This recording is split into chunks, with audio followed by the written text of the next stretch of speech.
Here are 4 really great Christmas decorations you can make, and I promise you these are really quick and easy too. Vinyl acrylic baubles. I bought these blank acrylic baubles from my local hobby craft as a little blank to test a few ideas out on.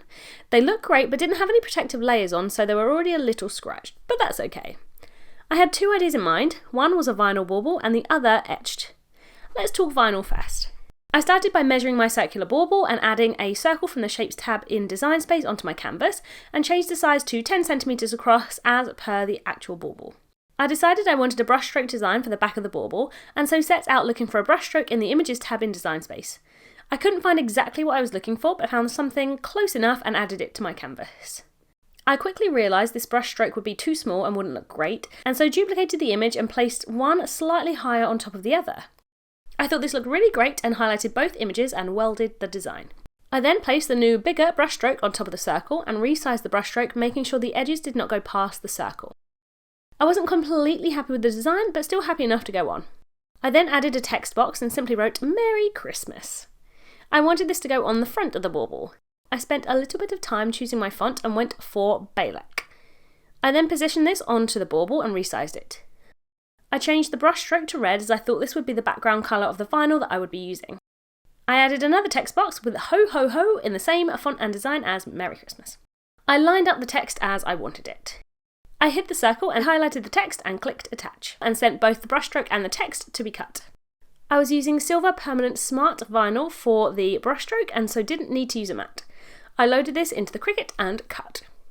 After unloading, I then chose a Glitter Gold Permanent Smart Vinyl for the text. I had a scrap of this left over and so popped it onto the green mat, securing it with a brayer roller. I then loaded the mat and pressed go. While this was cutting, I started weeding the brushstroke, which took no time at all. I unloaded the green mat, turned it over, and peeled the mat away from the vinyl and then weeded the vinyl. I knew it didn't really matter which way round the brushstroke was going to be, so I popped transfer tape onto the silver vinyl and scraped it down. I then peeled off the backing and lined up the vinyl. Fun story here. It was at this exact moment that I was interrupted by my toddler coming into the room having done a poo and needing a nappy change. I don't know why Daddy, who was playing with her at the time, wasn't good enough to help her out, but needless to say, I had to rush the next part. I popped the vinyl onto the bauble and accidentally caught a few bubbles. I thought I would be able to use the scraper tool to get them out, but try as I might, and for a really long time too, it didn't work. Top tip for next time, take your time and scrape as you go. I decided to then try to cover the bubble with the text. I attached the transfer tape to the writing in the same way as above, and I started to peel the backing off the text and realised it had not stuck to the transfer tape at all. Now, it was at this time that I had a flashback to using this exact vinyl previously and having the same problem, and remembering vowing to never use this vinyl again. I assumed it was the glittery nature of the vinyl and thought there was just no fix. I was about to call it a waste and cut the text in a different colour vinyl until I saw the gold vinyl roll actually came with its own transfer tape rolled up inside. Absolutely ridiculous, but it saved the day. I repeated the above, and this time the glitter vinyl attached super easily. I made sure I lined up the centre of the bauble with the text and then attached the text. I used the scraper tool to make sure it was thoroughly attached before removing the transfer tape. I decided last minute that this actually looked a little bit plain, but luckily I had some snowflakes already cut and weeded out from a couple of projects I had already made, and if you want to check those out, you can see those in my How to Personalise Gifts video. So I popped those ones on in the same way as I did with the rest of the vinyl and then finished my bauble. I may have made a few mistakes along the way with this make, but overall I'm pretty happy with this one. Etched bauble. I wanted my second bauble to be nice and simple so as to try out etching on the acrylic. I knew I wanted some sort of snowy wintry scene and set about looking in the Editable Images tab in Design Space. I chose a few I liked and added them to my canvas. I unintentionally chose some with space for a name, so changed all the names to one I would happily have on a Christmas tree in my house, Ella. I then made 3 circles the same shape and size as the bauble, using the circle in the Shapes tab and coloured them white. I then resized all of the images and put them on each circle and just made sure all of the image would fit nicely inside the bauble. I personalised them with the name or initial I wanted to use depending on the design. As this was to be engraved, I hid the circles and then changed the operation to say engrave. I highlighted the designs and clicked attach. I then chose the one I wanted and then clicked make. While Design Space did its thing, I put the acrylic on the green mat.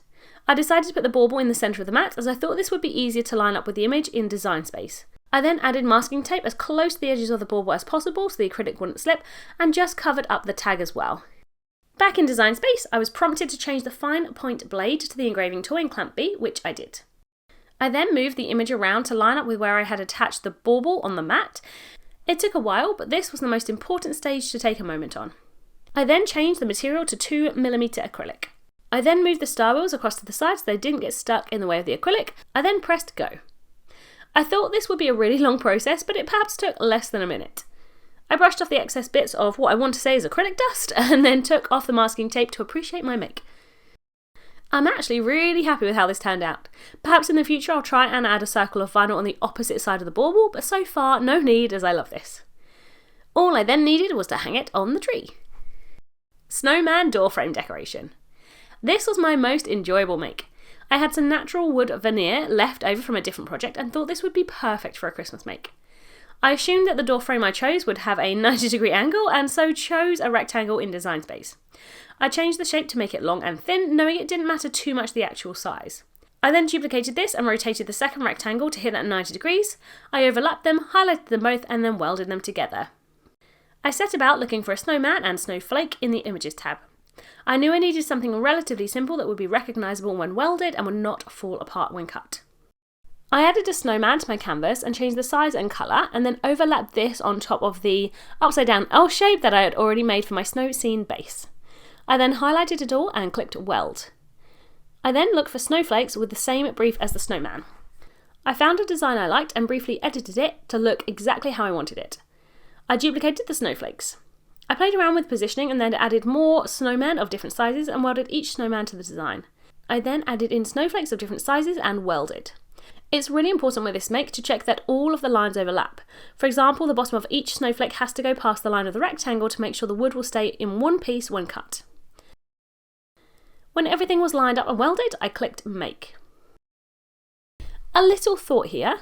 Depending on the design and whether this would work, some people like to mirror card or wood veneer designs as they find the finished product looks like it's cut a little bit nicer the other way around.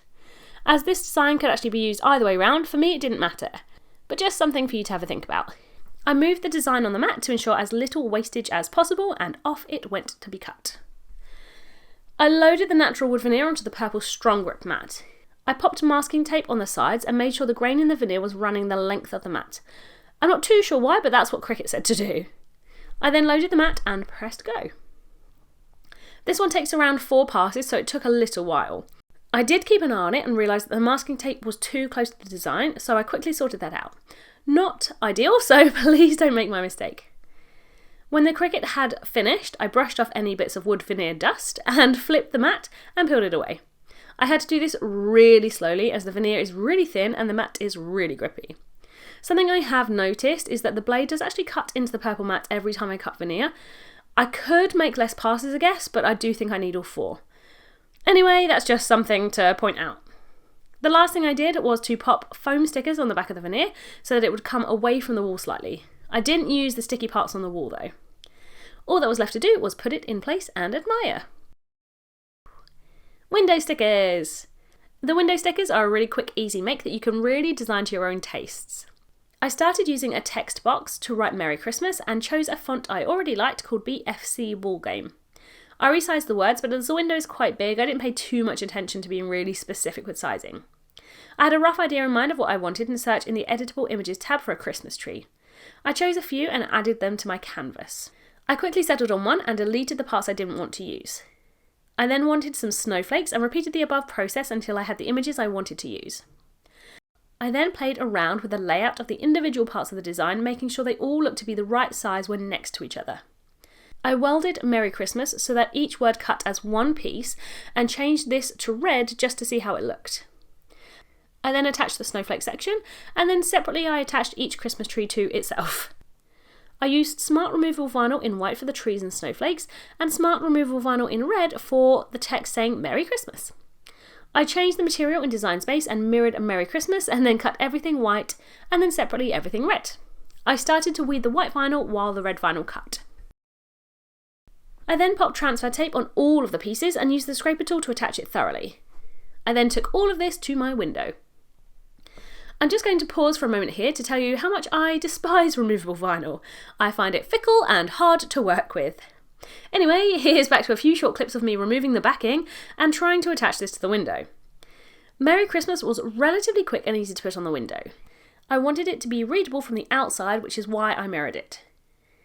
The snowflakes tested my patience and wouldn't come off onto the transfer tape, so after a few ripped, I just peeled them off one by one and popped them onto the window like I would do any other sticker. The trees, luckily, were a little bit easier. All in all, this was a quick and easy make, minus 10 stressful minutes of trying to attach the snowflakes. I can't be the only one who hates removable vinyl, can I? I really love making these, and I'm so proud of myself for figuring it all out, for the most part. So which of these 4 are you going to make today?